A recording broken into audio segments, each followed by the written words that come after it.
રાજ્યમાં ચાલતી કબૂતરબાજી અને વિઝા કૌભાંડને લઈને સીઆઈડી ક્રાઇમે કાર્યવાહી હાથ ધરી છે। વડોદરા, ગાંધીનગર, અમદાવાદમાં સીઆઈડીના રેડને લઈ એડીજીપીએ આપી પ્રતિક્રિયા। મહત્વનું છે કે ડોક્ટર એસપી રાજકુમાર પાંડેને સીઆઈડી ક્રાઇમની કાર્યવાહીને લઈને નિવેદન આપ્યું છે। છેલ્લા ઘણા સમયથી સીઆઈડી ક્રાઇમને અરજી મળી હતી અને વિદેશમાં જતા લોકોના એજન્ટ પૈસા વધુ લે છે।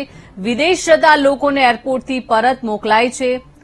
3 મહાનગરોમાં 17 સ્થળે તપાસ હાથ ધરવામાં આવી હતી। છેલ્લા 1 મહિનાથી એજન્ટોના ત્યાં સીઆઈડી ગુપ્ત તપાસ કરી રહી હતી। પીઆઈ અને પીએસઆઈની આગેવાનીમાં ટીમો કામ કરી રહી હતી। અધિકૃત ઓર્ગેનાઇઝેશન થકી જ વિઝા લેવા જનતાને વિનંતી કરવામાં આવી છે।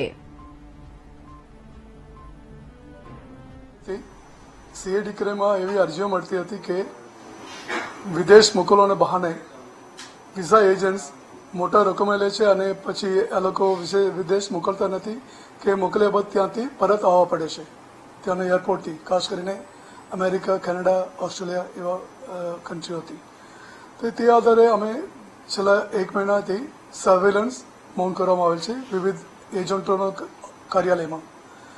તેમાં મળેલ માહિતી આધારે ગઈકાલે 4 ડીવાયએસપી, 1 એસપી અને 17 teams, each team headed by PI અથવા પીએસઆઈ, એક મહિલા કોન્સ્ટેબલ અને તે ઉપરાંત 2 કોન્સ્ટેબલ, હેડ કોન્સ્ટેબલ કક્ષાના અધિકારી તેમજ પંચો સાથે અમદાવાદ, ગાંધીનગર અને વડોદરા तीनों જિલ્લાના લગભગ 17 સ્થળે સંયુક્ત રીતે એક જ સમયે 12:15 થી 12:30 વાગે તમામ સ્થળે રેડ કરવામાં આવેલ છે। રાજ્યમાં વિઝાના નામે રૂપિયા ખંખેરતા લોકો સાવધાન। અમદાવાદમાં 35 થી 40 મોટા ઓર્ગેનાઇઝ કન્સલ્ટન્ટના ત્યાં સીઆઈડી ક્રાઇમના દરોડા પાડવામાં આવ્યા, જેમાં પ્રાથમિક માહિતી મુજબ નકલી ડોક્યુમેન્ટ્સને આધારે લોકોને વિદેશ મોકલતા લોકો સામે કાર્યવાહી કરવામાં આવશે।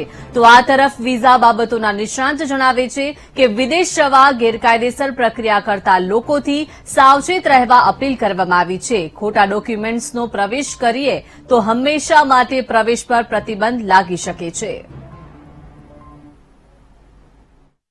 ખાસ કરીને આપણે વાત કરીએ છીએ કોઈ પણ જોખમની, તો આ દેશની અંદર આપણે કાયમ જોવા મળે છે કે લોભિયા વસે ત્યાં ધુતારા ભૂખે ના મળે।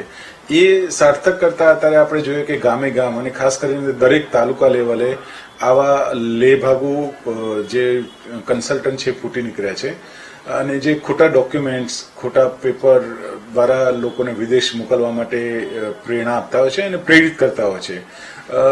આવા લોકોથી સાવચેત રહેવાની જરૂર એટલા માટે છે કે અમદાવાદની અંદર કે મોટા શહેરોની અંદર માન્ય એસોસિએશનના ઓથોરાઇઝ કે સરકારના જે નિયમો અનુસાર જે લોકો વિઝા કન્સલ્ટન્ટ છે એમની પાસે જવું જોઈએ।